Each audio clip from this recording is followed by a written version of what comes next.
En ma qualité de personnalité membre de l'Union sacrée de la Nation, qui est la plateforme politique créée par le président Félix-Antoine Tshisekedi, j'ai eu le plaisir d'être invité par celui qui l'a institué comme son émissaire pour consulter l'ensemble de la classe politique congolaise, son conseiller spécial en matière de sécurité, le professeur Eberhard Kolongele, discuter avec lui sur cette initiative.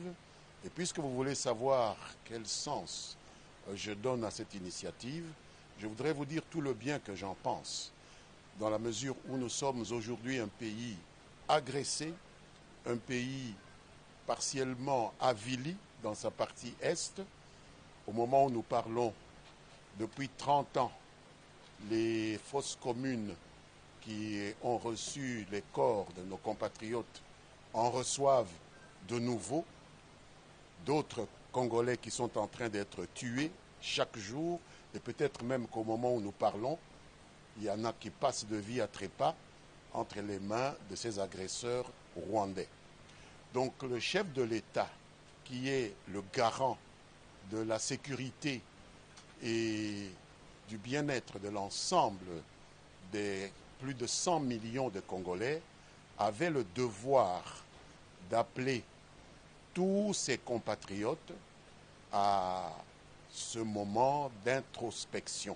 J'appelle ça de l'introspection, parce que nous devons savoir d'où nous viennent ces malheurs qui s'abattent sur nous de manière discontinue, on va dire depuis les 3 dernières décennies, mais pour quelqu'un qui connaît l'histoire du Congo comme moi, je peux dire que c'est depuis les années d'indépendance.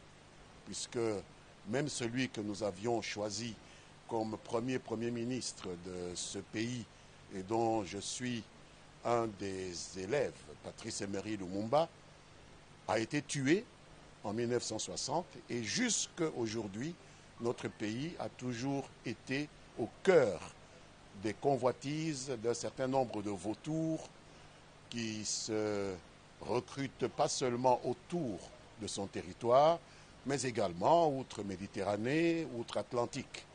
Et donc il appartenait au président de la République, et je lui en sais gré, d'avoir pensé à regrouper tous les Congolais, quelle que soit leur philosophie politique, quelle que soit leur obédience, quelle que soit leur catégorie, qu'il s'agisse des hommes politiques et des femmes politiques, de la société civile, en ce compris les leaders religieux, à pouvoir se regrouper autour de lui par le canal de son envoyé, qui est son conseiller spécial, pour réfléchir aux voies et moyens de se doter d'une équipe gouvernementale capable de nous aider à répondre à ces défis sécuritaires et humanitaires totalement inacceptables du point de vue humain. Aujourd'hui, nous avons célébré le Génocoste, nous avons célébré l'ouverture d'un séminaire sur le Génocoste, mais ce génocide va se poursuivre si nous ne parvenons pas à entreprendre un sursaut qui concerne tout le monde, que ce soit ceux qui ont voté pour le président Félix-Antoine Tshisekedi, que ce soit ceux qui se sont décidés à voter pour ceux qui avaient décidé de se mettre contre lui. Aujourd'hui, c'est la nation qui est en danger. Et si la nation disparaît, nous n'aurons même pas un espace où faire valoir toutes nos ambitions, quelles qu'elles soient. Ce pays est convoité à cause de ses immenses ressources. Je voudrais que tout le monde en prenne conscience. Et si, à partir de l'extérieur, il y a des yeux doux que l'on fait aux uns et aux autres, ce n'est pas à cause de leur beauté. C'est simplement le souci de pouvoir les utiliser comme escalier pour pouvoir s'adjuger des espaces aussi lucratifs que contient le territoire de la République démocratique du Congo. C'est ainsi que je voudrais appeler tous mes compatriotes de la majorité comme de l'opposition, de la société civile et particulièrement les leaders religieux, en ce compris ceux de l'Église catholique et de l'Église protestante, que je remercie d'avoir pu avoir eu un contact avec le chef de l'État. Ils sont en train de multiplier d'autres contacts. Nous ne pouvons pas les empêcher de faire cela, bien que nous ayons notre point de vue que ce sont des réponses que seules les institutions habilitées par le peuple congolais doivent apporter. Mais à situation exceptionnelle, il est normal que l'on puisse réserver des réponses parfois exceptionnelles.